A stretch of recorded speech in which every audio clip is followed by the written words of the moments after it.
Hey folks, welcome to the What the Futures podcast, where we break down complex market trends into simple, actionable advice.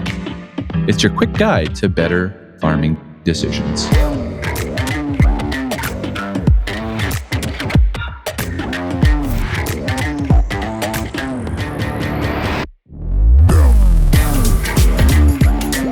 Welcome to the What the Futures podcast, recorded in the UPL studio. Here we are, folks, already the month of May. Can you believe it? Great month across the prairies.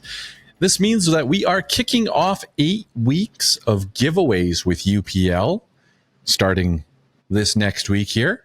So check it out. We're going to talk about it here a little bit later on in today's episode. Of course, What the Futures podcast is your weekly dose of clarity in the complex world of agriculture.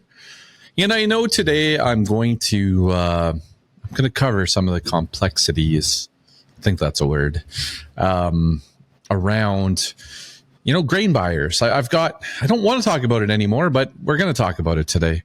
Of course, I'm Ryan Denis. I am the host of the What the Futures podcast. I've spent my career working with farmers across the prairie provinces. I was a grain buyer, a grain marketing advisor, an analyst, led a team of advisors in Canada and the US. And of course, I'm, a farm guy. I always say farm kid, but I'm going to be 40 years old. But anyways, I grew up on the farm in Dormy, Saskatchewan.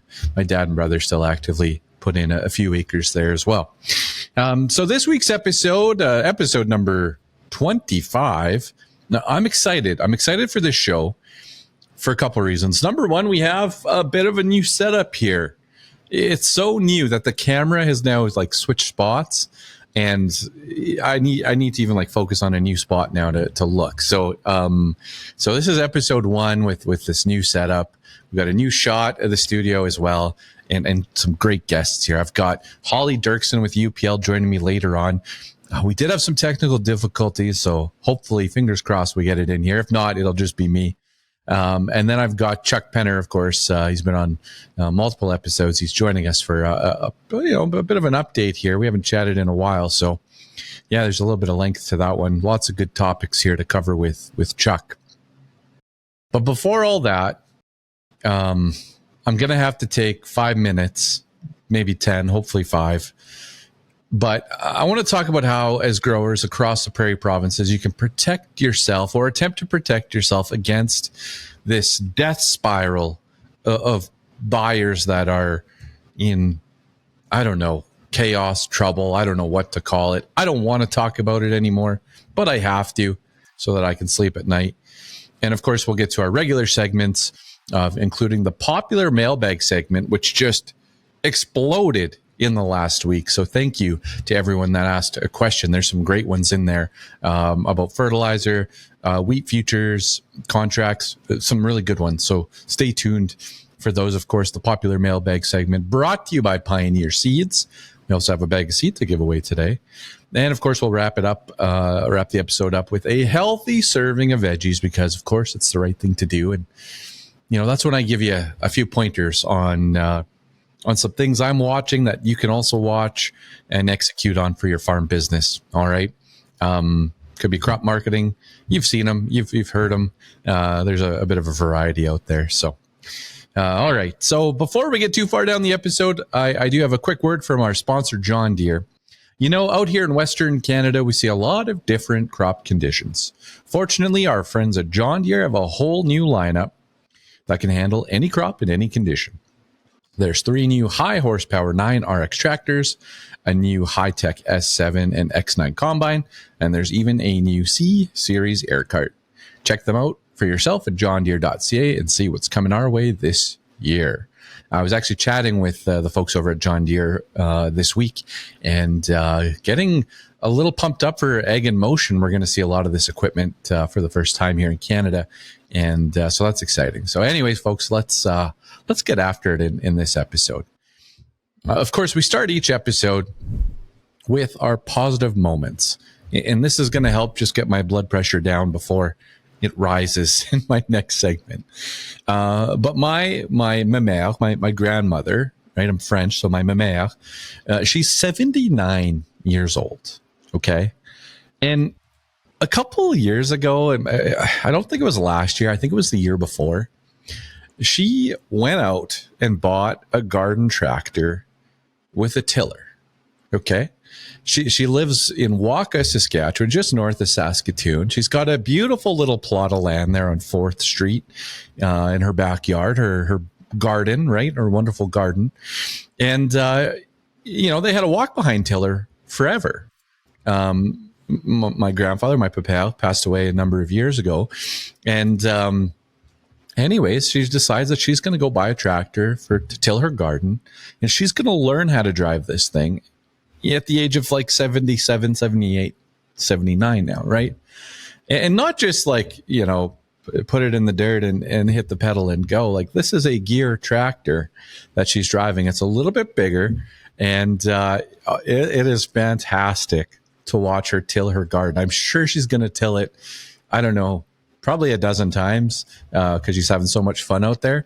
But, to see somebody, in their 70s, late 70s, learn something new and go and tackle this, like for us as grandkids and even my mom, to watch all this is pretty neat. She's got a lot of gumption, she's got a lot of spunk, and she's not slowing down a little bit. So that's one of my positive moments. My mom sent me a video of Memere tilling the garden, so that was fun. My second one of the week, I got two. Wilhelmina started soccer this past week. And, I give kudos to Coach Bailey, that's trying to wrangle up all these 3 and 4-year-olds. And in the first day, I thought it was going to be just kind of practice and stuff like that. But Coach Bailey had them put on yellow and red, pick their shirt or whatever goes over their shirt with the jersey thing, and attempted to have a game. Now, it lasted about 2 minutes, and then they added 2 more nets and 4 more balls, and away they went. But I was impressed by what I saw out there. And of course, Willa got a yellow jersey, but yellow looks like mustard.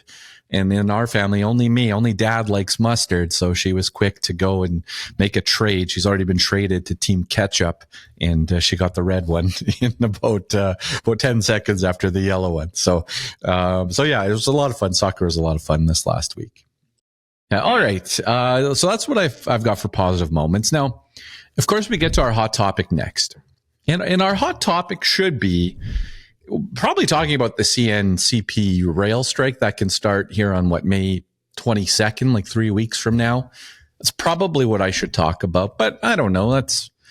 We'll read about it in the news, right? You guys all know that, and you'll see it. So my hot topic, and I've got to go back to this at least one more time, but I'm getting a little pissy here about slow payments and just some of the stuff going on across the prairies. And I hope I don't need to talk about this all summer long, because if you're listening to this, there's a good chance you already know some of the background. But I'm extremely frustrated. Okay. And I'm extremely frustrated that I need to actually spend time talking about this on today's podcast. But here we are. We're here talking about this because farmers are not getting paid for your grain according to the terms and conditions on your contract. Okay. So I spoke to a bunch of people here over the last week. Sadly, most of it can't be quoted or repeated word for word. And frankly, I'm a little bit torn here in the situation that I find myself in the predicament. And here's why it's a predicament. So there's an amount of people today that are owed money. Okay. Do we know that amount? No. Is it significant? Yes. Okay. So people are owed money that those people need to pay bills, buy inputs, make equipment payments, land payments, rent payments, all that stuff. They're waiting for that money. Okay. And they're not getting it. And then there's the folks that are going to pick up the phone tomorrow and they're going to sell grain to this company. Okay. And so the reason I'm in a predicament here is that no matter what happens, the way that this is spiraling, people are going to get hurt. Farmers are going to get hurt. Someone's not going to get paid. And so, like, I sit here today thinking, well, geez, I've talked to all these people. I've learned all this stuff that's going on. It's not good. Every time I peel a layer back on the onion here, it's getting worse. But people are owed money today. And even though this company is 100 days plus behind, the checks are still flowing out. What happens is if people stop selling grain to them, then the cash they're using to pay the people that are due money from 100 days ago, it stops. And so the people that are owed this money are not going to get it if people don't keep selling. But then I don't want the next guy to get burnt or to get hurt in all this. So, it's a predicament, folks. I don't know if you can see what the predicament I'm in, but it's a predicament. So I'm writing the show notes today. And of course I went on X and I'm like, hey, do I talk about this for 5 minutes or not? Like, what do I guess I'm not the grain buyer police here. That's not my role. And this isn't fun. Okay. I have to take a walk because I'm going to talk about going through the Canadian Grain Commission website. And I have things from that site that I want to talk to you about here today that help you protect yourself. But I got worked up and I had to go for a walk because of the situation that is developing here and where it's going. And as I'm reading the site and I'm thinking about this more and more, I had to put on those rubber boots because, of course, we got a nice event here of moisture and calm down. And this has happened before. These situations have happened before. I talked to a gentleman, a grain buyer, earlier today, and we were talking about this, and it's happened before, and it's going to happen again, right? Like, this isn't just it.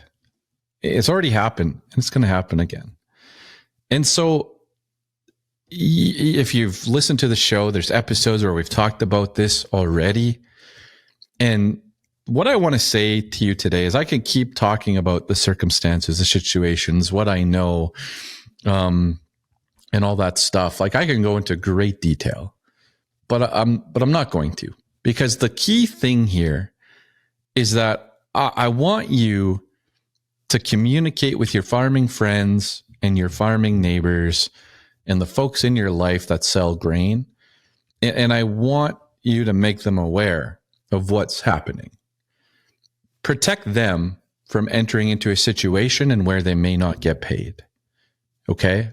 That's where I've settled on all of this situation, is to not have the next person get hurt. And so we need to talk about it. We need to talk about it as an industry. We need to talk about it as folks involved in agriculture in Western Canada. You guys need to talk about it with the people close in your life that farm, that sell grain. Because what I found out today is that there's not a lot of protection. There's no protection unless they're licensed. And this organization is not licensed. So if they're licensed, then we'll talk about what that means in a minute here. But if you're not licensed, the thing you can do is get loud, get angry, maybe reach out to, for legal support, but there's really nothing out there for you. So we don't want to see other people get hurt. And I believe the situation is going to escalate and get worse yet. So let's talk about licensed buyers. Let's change gears. And I could rant all day about this, and I don't want to. So let's change gears to what can we do to protect? What can you do to protect yourself? And number one is to check if the company is licensed or not. Okay? What does that mean? Licensed primary and process elevators and grain dealers must provide security to the Canadian Grain Commission. The security is used to compensate producers in the event they are not paid for the grain they deliver to a licensed person or company. So what is allowed as security? Well, number one, it could be a bond. It could be a irrevocable letter of credit or guarantee. And it could also be payables insurance. These funds are used to protect the farmer and are used to pay back the farmer. Okay. There are 167 businesses that are licensed to buy grain in, I believe I'll say Canada. That might have been Western Canada. I'm going to say Canada, though. I'm pretty sure it's Canada. 167. Okay. Not everybody has to be licensed. Exemptions include feedlots, hog barns, standing farming operations who exclusively market their own grain products. You do not have to be licensed marketing their own grain products, okay? There's other examples as well. You can go to the Grain Commission website and see this. Now, licensed grain companies must provide security to the Canadian Grain Commission to cover money owed to producers for grain deliveries. Again, we're talking about what a licensed company is. When a licensed company fails to pay, the Safeguards for Grain Farmers program uses the company's security to pay you if your claim is eligible.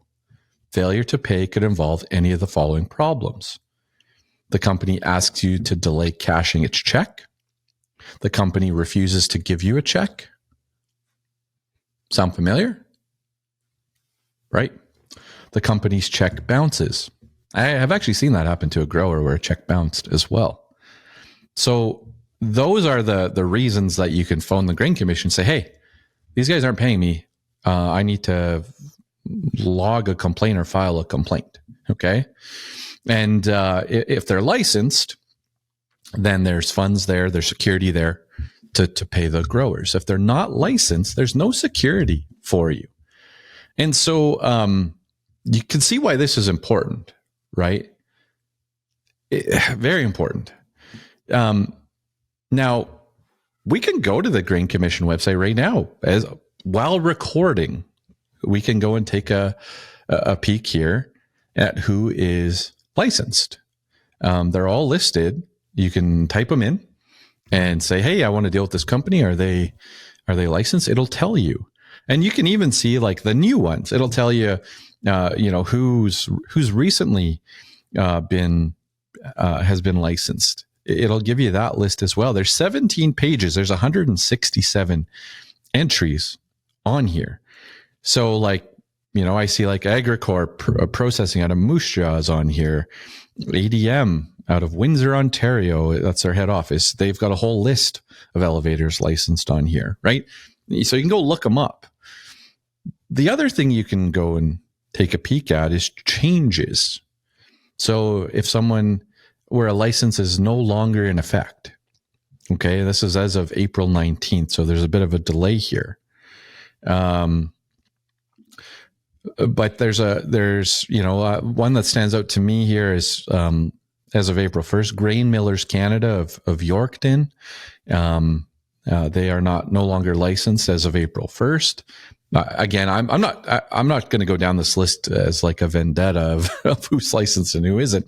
But like if I was dealing with grain millers, for example, I would just pick up the phone and say, hey guys, we do a lot of business together. I just noticed that you're not, that your grain dealer license was not renewed. Can you explain why? What risks do I have? And there's probably a very logical reason for that. Okay. And a logical reason, I can go down the list here to Cargill Limited as of January 31st, Edmonton, Alberta, Viking, Alberta. Well, they're not licensed anymore because those locations are their primary elevator license is no longer held. Those locations are closed. Okay. So yeah, they don't need that. But there's a whole list here. There's not a lot of them, but it's just something you want to peek at every once in a while. And then you can also see like who recently got a license. And so you see like Purely Canada Foods on here as of April 1st. You see Battle River Railways on here with 3 locations. I saw G3 was on here, our Melfort location, brand new build, right? It shows up on here.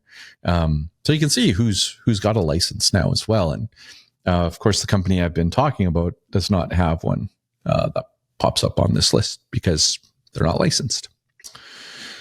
So just a couple last things here. And I hope this is resonating with you and makes sense. There's not a lot of protection, but this is the key one. And just a couple other things. It's important to read the terms and conditions in your contracts, especially around payment dates. So know how many business days or calendar days it says until you're going to get paid. And, back when I was a grain buyer, we had to pay some type of, that was when we didn't take it on time. We had to pay a storage. When it comes to payment, that's not applicable. But read your payment dates. Make sure you're aware of what those are. Okay. Now, I'm not an expert in this field by any means, but if someone owes you money and is not paying, it's still best to call the Grain Commission and have it recorded there, have it on file there. Because what I'm noticing is even though farmers aren't getting paid on time, there's not a lot of, there's the odd frustration out there and the odd complaint.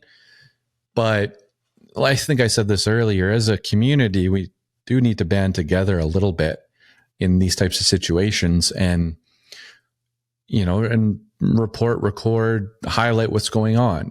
And if it's impacting you, it might be impacting somebody else as well. Okay. So if someone owes you money and they're not paying on time, or they're delayed, or they have an excuse, I don't know. I'd still call the Grain Commission and see what they tell you. Now, there is all sorts of, it's a big website with lots of different things on it, but it says, this is right off the website. Grain companies operating without a license may be in violation of the Canada Grain Act. The Canadian Grain Commission may not be aware of their operations or may be in the process of licensing them. If you are aware of a company operating without a license or have questions about the licensing status of a grain company, contact the Canadian Grain Commission. I'm going to leave it at that for now, folks. And again, reach out to the show if you want to talk about it more. I don't want to talk about it anymore, but I can't sleep at night if we don't talk about it because somebody else is going to get hurt this week. Somebody's going to sell. And at some point, it's spiraling. At some point, it's just not going to work anymore. And bottom line here is that farmers are financing the operation of this business, and I don't know if farmers should be. So anyway, I'll leave it at that. All right.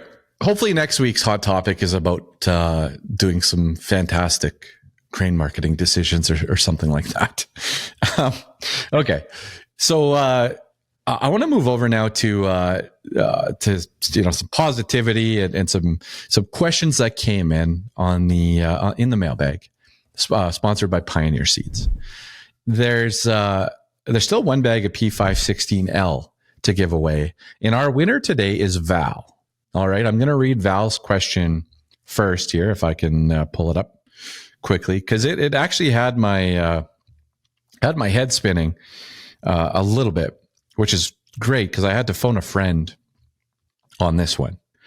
And so Val submits a question about fertilizer, and she says, how can you hedge NH3 pricing or pre-purchase NH3 for spring use? I hate having to wait till mid-December and forward to make a purchase contract for the following spring. Is there another way to lock in my NH3? What is the current breakdown of farmers that currently use NH3 versus urea in a dry blend versus liquid versus top off in northern Alberta? What is the trend? So Val, there's a whole bunch of stuff there. Okay. And so the exciting thing is, of course, we have James Mitchell that's been on our show a few different times here. And so I posed the question to him and Stephen as well, because they're in the know. All right, they are in the know when it comes to this. So, when I asked them about that ratio, of farmers, that breakdown of of who's using what. Again, Northern Alberta, 4600 is the majority of the nitrogen market, greater than 50%. NH3 is in second place at about 35%. And UAN and others are 15% combined, give or take there. And so there's a large cost of entry into the NH3 market. I'm not going to go into all those details today, but it is, according to James and his team there, they'll call it about 35% of the use. And not many players involved. Lots of rules, regulations, lots of equipment needed. So that's what we're seeing there. Now, when it comes to hedging your NH3, there's no simple answer to this one, Val, because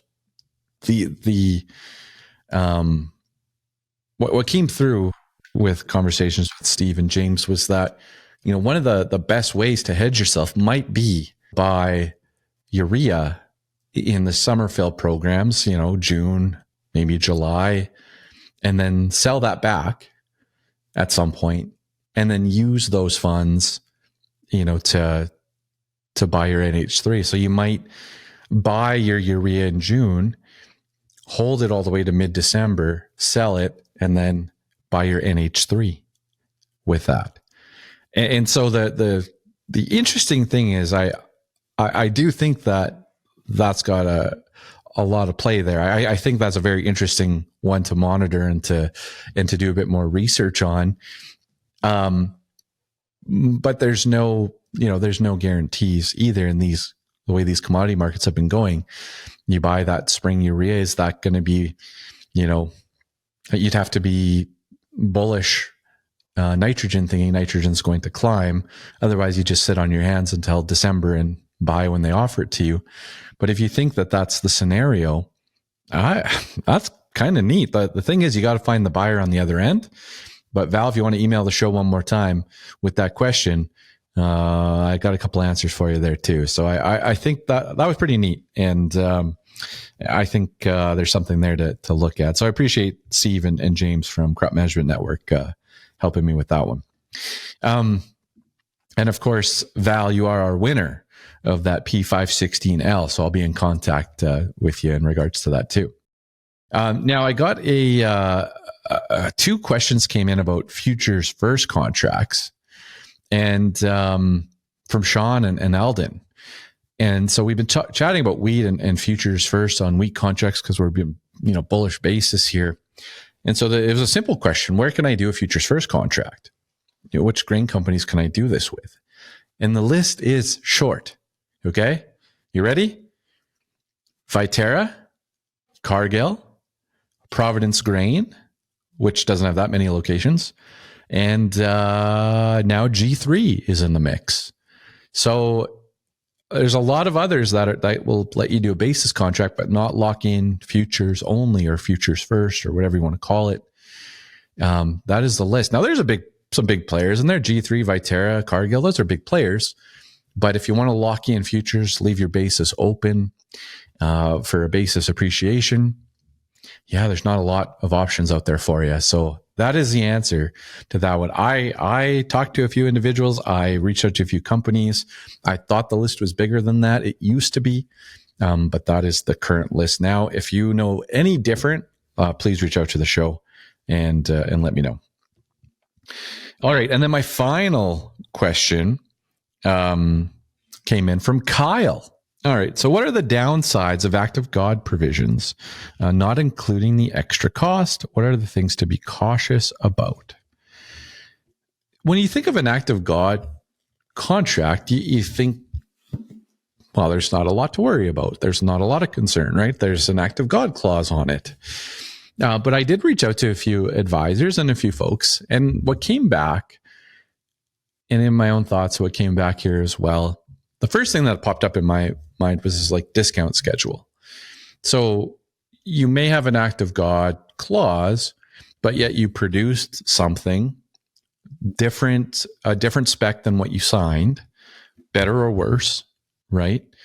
And so what's out of our control at times is that discount schedule or that premium schedule.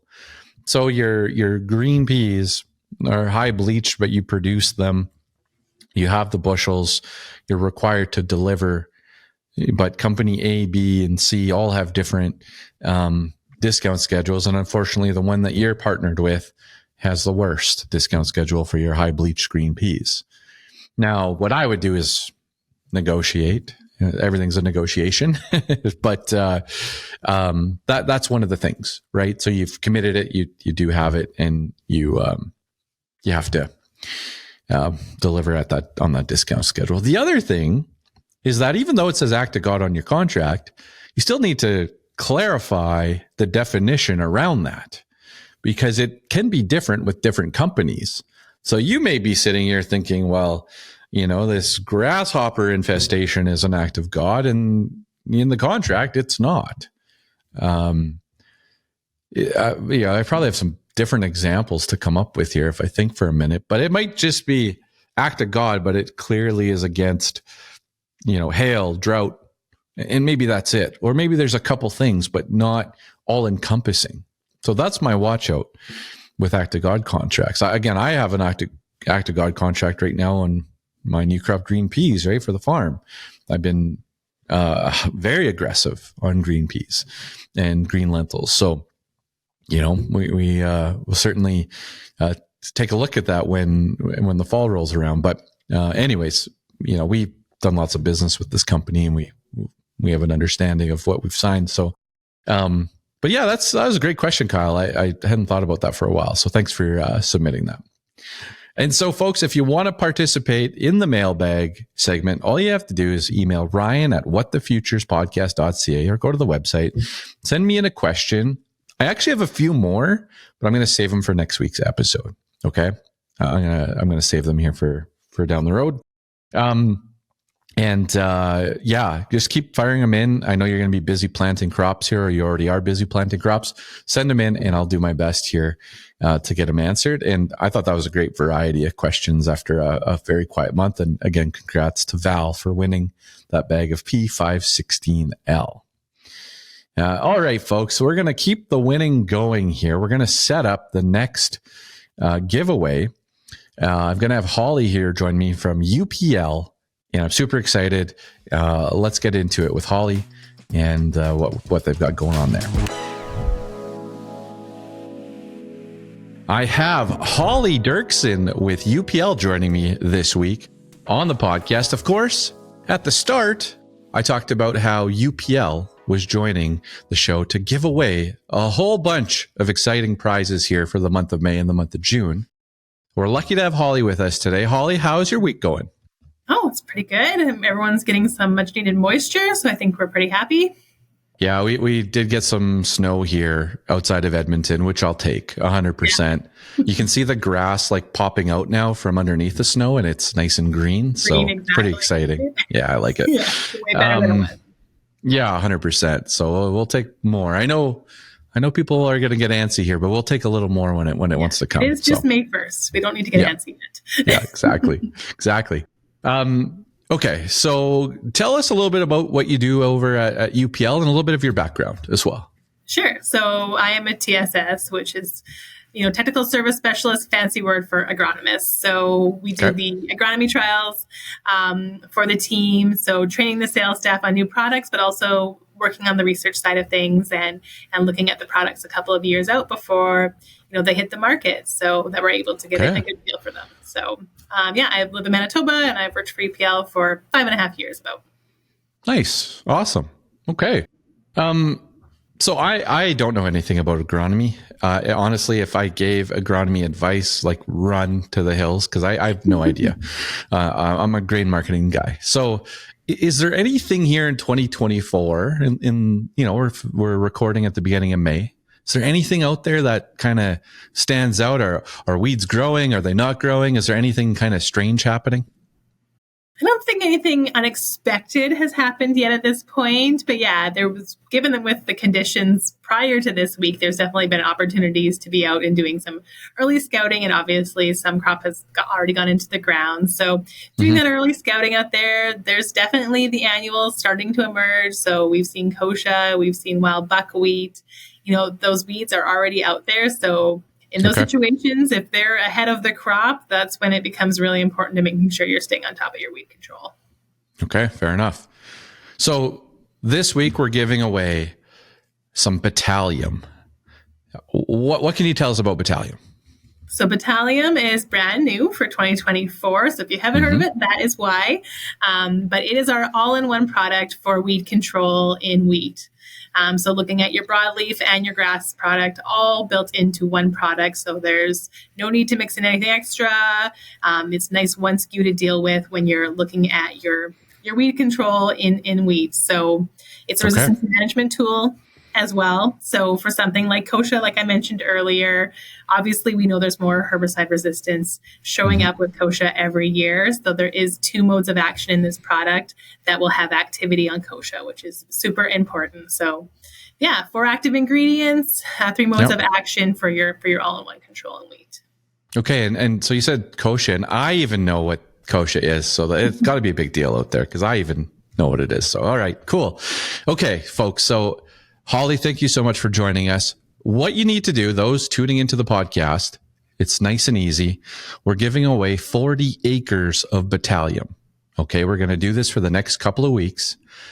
I have a question I'm going to ask, and all you need to do is text in your answer, and you're going to text it to 1-855-606-1889. Again, it's a podcast. You can back it up and listen to that again. But the question for this week is, do you need to tank mix other herbicides with Batalium to control additional weeds?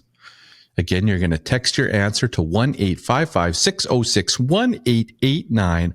I'm looking for a one-word answer. I'm teeing this up for you. One-word answer. We're going to pick a winner next Wednesday. And so get after it, folks. Text it into the show. The question is, do you need to tank mix other herbicides with Batalium to control additional weeds? All right, Holly, thank you so much for joining us this week on the What the Futures podcast. Maybe for next week or the next time we get together, I'm going to take pictures of what's growing in my wife's garden because I can't identify anything in there right now. And you can help me out with that. Sound good? Good. Yeah, I'll try. All right. Thanks, Holly. Take care. Yeah, have a good week. All right, folks, I've got Chuck Penner with Leftfield Commodities joining us once again here on the What the Futures podcast. Chuck, how's your spring going over there?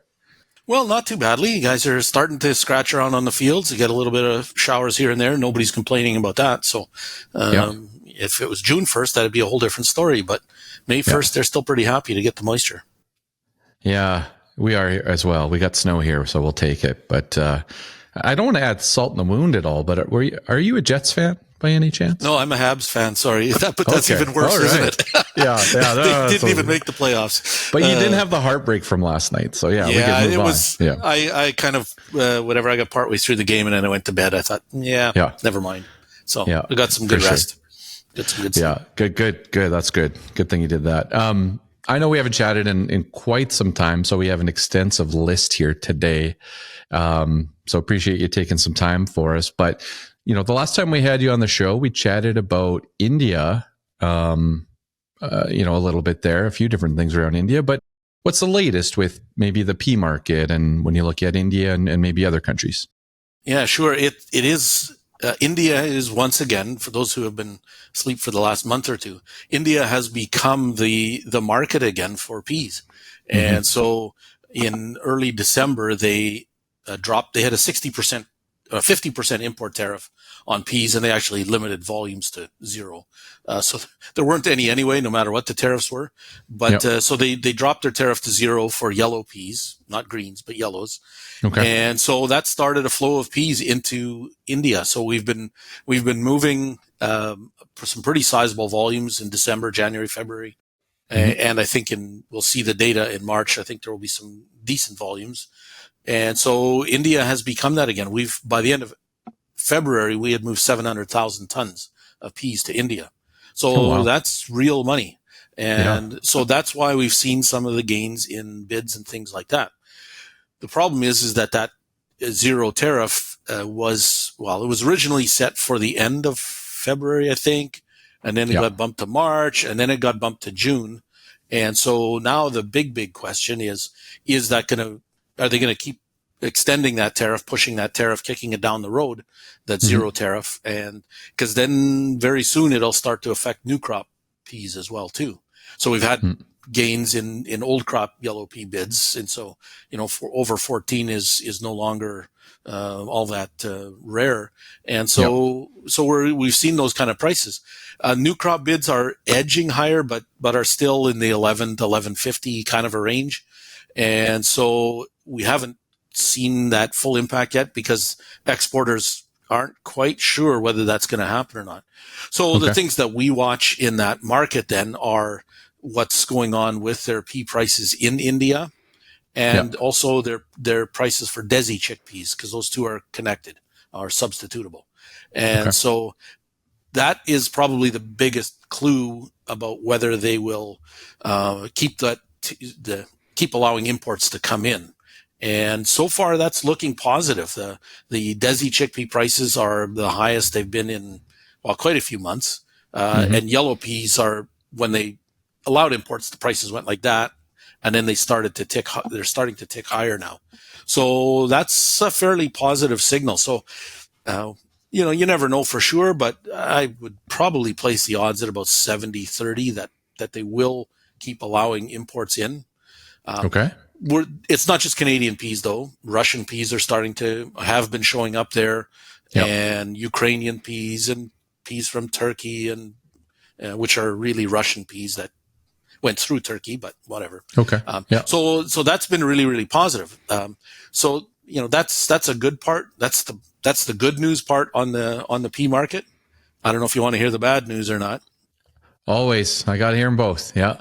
Okay. Well, China had been our main buyer for ever since India dropped off the map in 2017. China has been the big buyer, and recently their imports have really China's imports have really dropped off, and including I think Russian peas this time were about 60% of the market of the Chinese imports in March.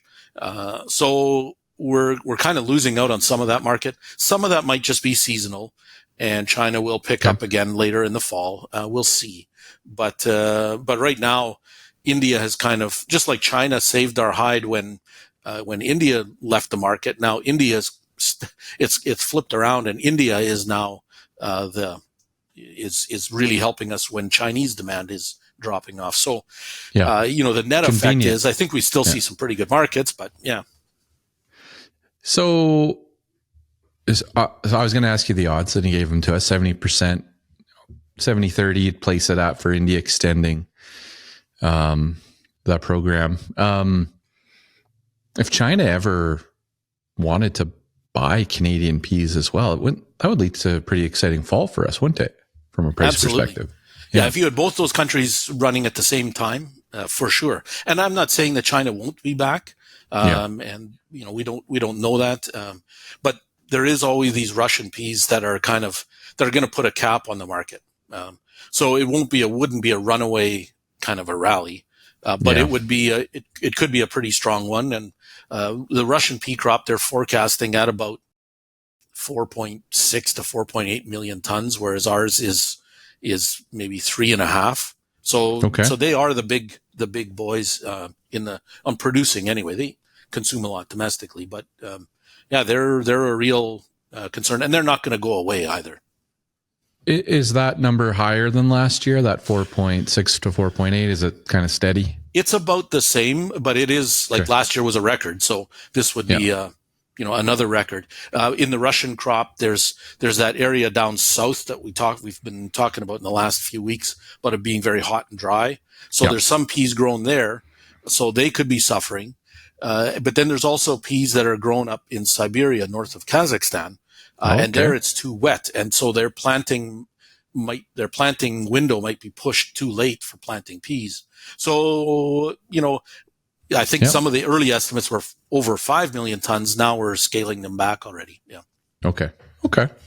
Fair enough. And what about green peas? Anything that you're seeing there?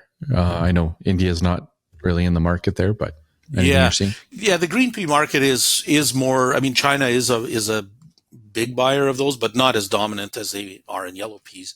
That one, the old crop market is still holding up pretty well, but we're getting close to when people start thinking about new crop markets and where 100%. Overseas buyers are saying, I'm going to wait now until we get the 24 crop and then we'll start buying. So right now there's this differential of, old crop bids $19, $20 in that ballpark. Yeah. And then new crops 14, 15. So there's quite a spread there, quite a gap.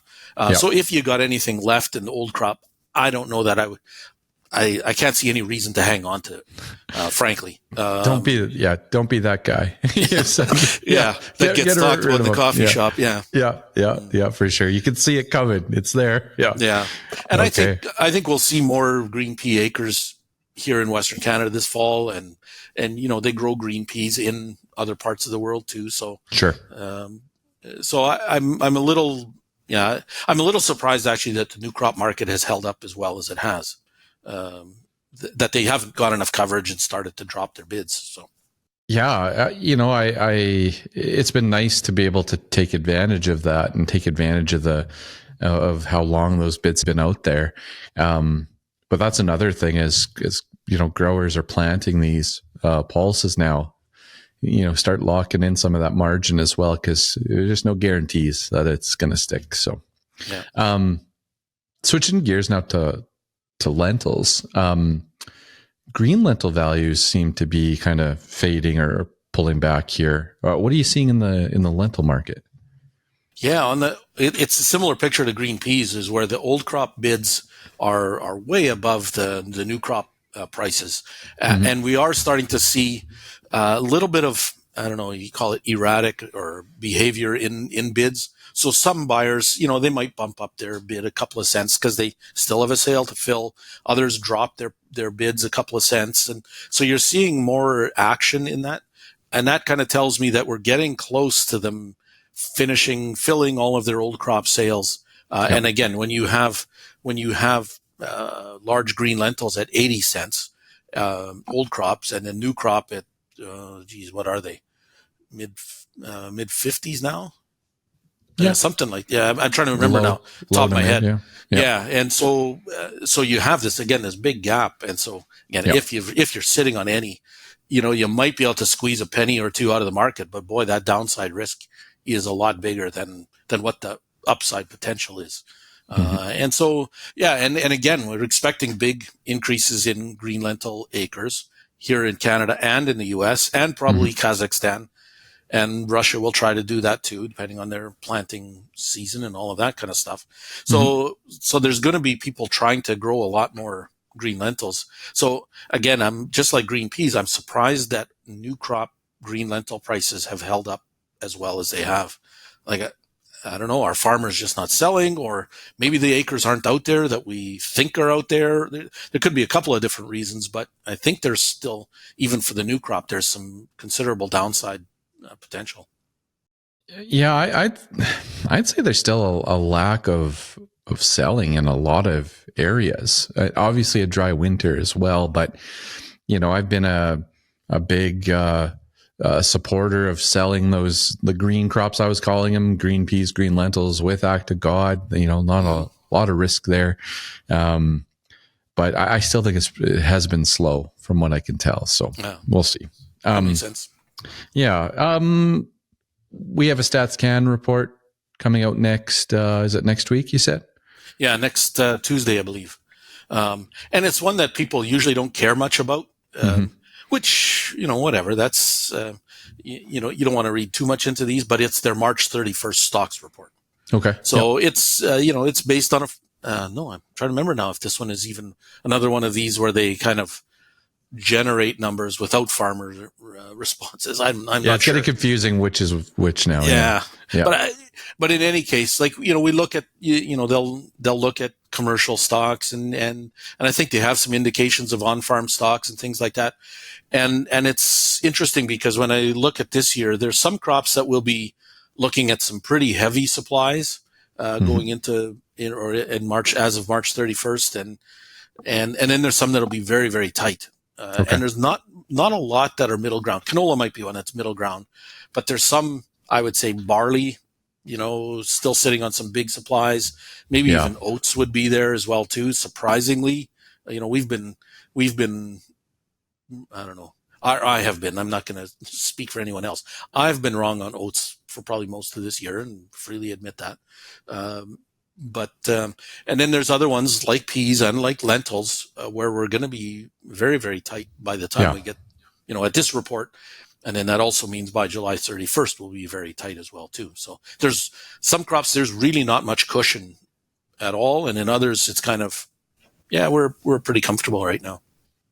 The canola number is going to be an interesting one because there's such a wide range of estimates when it comes to, potential ending stocks here. So, as we continue down the calendar, it just gets, zoned in a little bit more, or you can't, I don't know how to say it necessarily, but you get closer to the end date and it's going to be a number here soon. So, so I'll be curious to watch that one. That one will dial in as we get a little bit closer. But you're right. There are some big differences. Yeah. So I'll be curious to see that one for sure. And then even maybe the wheat, like wheat has been in demand all winter here. It just hasn't slowed down at all. So, we'll see what that number looks like too. Yeah. And the Canadian wheat situation is, our supplies are, we think are quite tight. Even on our S&D, we've adjusted them to add some unreported stocks, or whatever you want to call them, unreported production into our S&D, just because it was impossible that it could be that low last year or the year before. So we've kind of been adjusting as we go. And even then we're going to be getting quite tight. The thing is that it doesn't affect the futures market so much. It really hasn't, but we've seen it in the basis. That's been probably the best clue of both that supplies are getting drawn down of wheat. Yeah. Just circling back really quick to canola exports here. Is there anything on your radar that highlights a much bigger ending stock number or much tighter, from what you're seeing? Bigger or tighter than what? That's the question. Bigger than, I guess we could pick a number or we could say than last year or. Yeah. So we're going to have bigger ending stocks than last year. I don't know if a lot bigger. I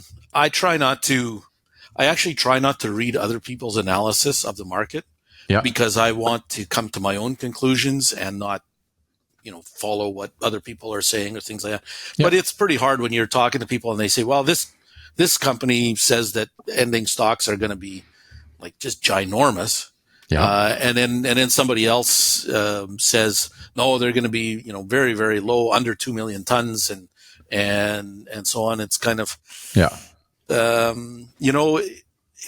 when you get asked those questions, you kind of think, well, how did they come up with those numbers? So you really have to do math it out. These kind of estimates, because people will make some of these adjustments. So the one that has just massive ending stocks, I think they're basically saying that we have stocks carried over, unreported stocks carried over for several years now, and that sort of thing. And then they're also looking at very, very low exports. So you were asking about exports for the rest of the year. And so, it's based on what we're seeing in terms of some of the movement, and you get the weekly CGC trade, movement, exports, farmer deliveries and elevator shipments and all of those kind of things. I think we're looking at some pretty decent movement into the late part of the marketing year. So we tend to slow down as we get toward the end, but I think those numbers, that we're tracking all the time, are showing that there isn't a weak movement. In fact, if you think about the canola marketing year, I'm just looking at the chart here as I'm talking to you, but we had very, very low exports early on in the year. And then as we got about 2/3 of the way, and all of a sudden you'd start to see spikes in exports. Yeah. And then some bad weeks and things like that, but more spikes as we've gotten more recently. And so we don't need a massive export program. It's going to be smaller no matter what. And we don't have a whole lot of supplies to do a big export program anyway.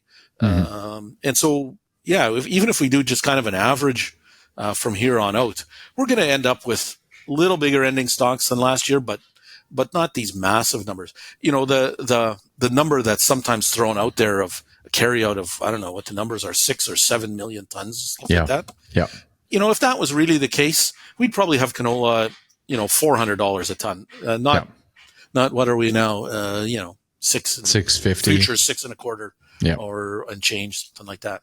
Yeah. So, it's, otherwise you'd have farmers just dumping stuff. If you were sitting at 6 or 7 million tons, farmers would be absolutely dumping it now. And prices would be in the toilet. So that to me is one of the biggest indications. Well, and I fixed it, Chuck. So I took the big number and I publicly said my number was 0 for carryover. So 2 opinions, I put them together, divide by 2, and it got us right where we had to kind of be. Maybe even a little on the high side, but I fixed it. So I think our number, and my partner John is the one who handles the canola S&D, but I think we're somewhere between 2.5 and 3 million tons. Yeah. You bet. Okay, cool. Last thing for today. I know we've kept you a little bit longer, but a little bit of moisture in your backyard, a little bit of moisture in my backyard. What are you seeing from a moisture perspective out there? Yeah, it's interesting. Last week I drove up to Norquay, Saskatchewan, and I've never been to Norquay. It was great. And so I drove up to 16, the Yellowhead, whatever, and then up to Russell, Manitoba, and then basically you go up the west side of Manitoba, and then you get up to Bonito, and then you head west and that whole drive, I was seeing low spots with a bit of water sitting in them. Okay. And the sloughs were full and all of those kind of things. Now I know that's often where you have more of the moisture. Yeah. When you look at the maps and, previously, to the, end of March and those kind of things, they showed that big area of kind of like Regina South. That was really dry. And then of course up your neck of the woods, was one of the big dry spots too. Yeah. And so this week we're getting a bit of rain, and it's not curing all of those, it's not solving all of those issues, but it's helping move things along a little bit. And in those drought areas, just shrink a little bit. They're still there. Yeah. And in the worst spots, they still need a lot of moisture, but they kind of, they shrink a little bit. So I think it's even just psychologically, it's providing a bit of optimism. Nobody wants to plant into dust, no matter even if it does make your bins bust. Yeah, exactly. Yeah. People don't want to do that. So I think it's providing some optimism. Of course, we need that to keep on going and getting these regular showers. But it's nice. We're beginning of May now, and a lot of places have gotten some acres planted, and so we're crossing our fingers and hoping for the best and all of that kind of stuff. Yeah, I chatted with some growers over the last couple of weeks, but basically 3 hours apart, 3 farms, and within a 3, the furthest 2 are 3 hours apart. Okay. And so last week, all 3 of them were not contracting any grain. Even if it rallied a whole bunch, they were not comfortable contracting any grain. Today, out of the 3, there's only 1 now that would sit here and not contract grain, because the other 2 have had a few moisture events now. So, you just go back to that psychological part but there's still some dry pockets. The weather is improving for some, those drought areas shrinking a little bit. I'm with you 100% on that. So, yeah. Cool. Well, Chuck, anything else for us this week? No, we'll just keep watching the weather and not just here, but in all kinds of places. They're putting 100%. Spring crops in the ground and there's all kinds of fun things that could happen yet this year. Yeah, you bet. Well, I appreciate your time. Thanks for jumping on the show. Have a great month of May here, and we'll try to connect here either late in the month or early part of June. Sounds good, Ryan. Cool. Thanks. It's planted. And so, we're, crossing our fingers and hoping for the best and all of that kind of stuff. Yeah. I chatted with some growers over the last couple of weeks, but basically 3 hours apart, 3 farms, and within a 3, the furthest 2 are 3 hours apart. Okay. And so last week, all 3 of them were not contracting any grain. Even if it rallied a whole bunch, they were not comfortable contracting any grain. Today, out of the 3, there's only 1 now that would sit here and not contract grain, because the other 2 have had a few moisture events now. So, you just go back to that psychological part but there's still some dry pockets. The weather is improving for some. Those drought areas shrinking a little bit. I'm with you 100% on that. So yeah, cool. Well, Chuck, anything else for us this week? No, we'll just keep watching the weather, and not just here, but in all kinds of places. They're putting 100%. spring crops in the ground, and there's all kinds of fun things that could happen yet this year. Yeah, you bet. Well, I appreciate your time. Thanks for jumping on the show. Have a great month of May here, and we'll try to connect here either late in the month or early part of June. Sounds good, Ryan. Cool. Thanks. Well, I really appreciate Chuck Penner joining the show here once again. He's always a wealth of information and knowledge. So, we're getting to the end of the episode here, folks. I've just got the eating your veggies section left. A little bit of housekeeping here at the end. So thanks for hanging in there. I know that we went the distance here once again on this episode, but honestly, folks, there was a lot of stuff to cover off. So for eating your veggies for this week, I got 3 for you. Number 1, I know you're busy planting crops, and it's super exciting time of year, but try not to lose focus on your crop marketing plan. If you can take a moment while you're in the tractor to, revisit where you're at, what your plan is. We talked about office time earlier. We talked about sitting down, rewriting it. Just don't lose focus, because this is the most, in my opinion, most important time when it comes to marketing crops. Sometimes it's over the next 4 weeks here, 6 weeks, 8 weeks. It's a very important time. And just try not to lose focus with all the chaos around you, with everything going on. I think last week or the week before, I asked you to turn your volume on your phone. So you hear those calls coming in from buyers and stuff like that. Anyways, just try not to lose focus with everything going on around you.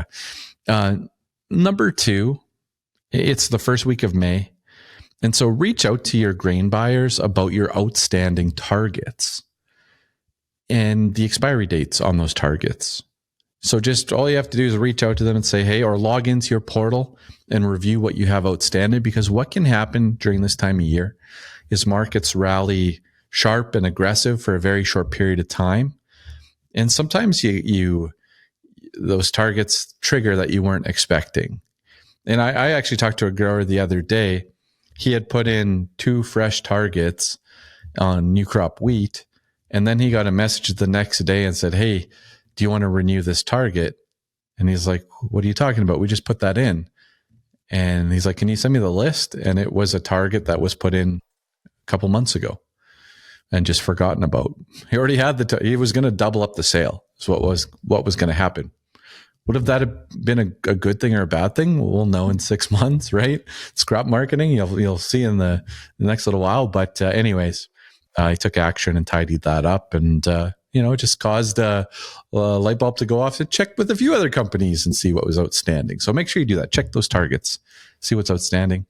And then lastly, I'm just going to say, don't forget to sell some wheat. Okay, we've had a nice run up in wheat. I know there's been some good basis appreciation in portions of Alberta. I'm seeing, $9 wheat in part of Alberta. We're seeing $8.50 in Saskatchewan, $8.75. I think my dad just texted me that they can hit an $8.75 target if we just tweak it here a little bit. Switch it to October. Yeah. We're getting high 8s for a lot of folks for hard red spring wheat, some 9s, portions of Alberta. I know there's some fancy ways to try to get a 9.50 as well. in portions of Alberta, and probably 9 in Saskatchewan. So yeah, don't forget to sell some wheat here. Again, we're still doing small increments. We're not going gangbusters yet, but keep working at it. Okay. All right. Wrap up here. I just want to, mention Ag i3 has been a big sponsor of the show. Their deadline to apply for crop insurance through them and review your risk management is May 15th or before you plant the crop. So that probably is happening sooner. So if you're looking for some additional guidance around risk management and crop insurance, reach out to agi3.ai, and Kyle, John, Elise, they can get a hold of you there. The playoff hockey draft, as of recording, I'm still leading this thing, which is not good. You're not supposed to win your own prize, right? That's rule number 1. But also, when you have this really good start, it's going to fade. I'm in trouble, and it's tight. We've got 20 some teams in. I think there's a 20-point gap. Yeah, I'm sure I'll be middle of the pack by the time it's all said and done. On the YouTube playlist, that's What the Futures, #Plant24. I got 2 songs for this week. I added some new songs, but I've got Dancing with Myself, Generation X. That one's been coming through quite a bit on the playlist. And then 2 Times by Ann Lee, a classic. That's for the night shift crew. Okay, if you need that little pump up, put on some Ann Lee out of the What the Futures playlist on YouTube and enjoy it. All right. Of course, folks, thanks for tuning in. Thanks for making it all the way to the end here. Subscribe to the YouTube channel. Follow us on social media, X, Facebook, Instagram, LinkedIn. We're out there. And I've got some new hats coming, I think, next week now. But have a good weekend. Hope you enjoyed the show. Hope you liked the new setup. Big thanks to Pod Sound School for helping me out here with the new setup and with editing this week. So I'm out.